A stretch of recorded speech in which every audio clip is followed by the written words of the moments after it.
மறுபடியும் சொல்றேன், இந்த விஜய் புதுச்சேரி மக்களுக்காகவும் எப்பவும் துணை நிற்பான்.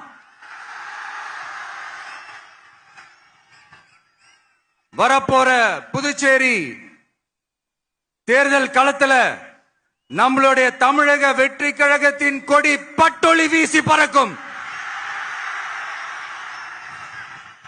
கான்பிடண்டா இருங்க, நல்லதே நடக்கும், வெற்றி நிச்சயம். மீண்டும் சந்திக்கும் வரை நன்றி, வணக்கம்.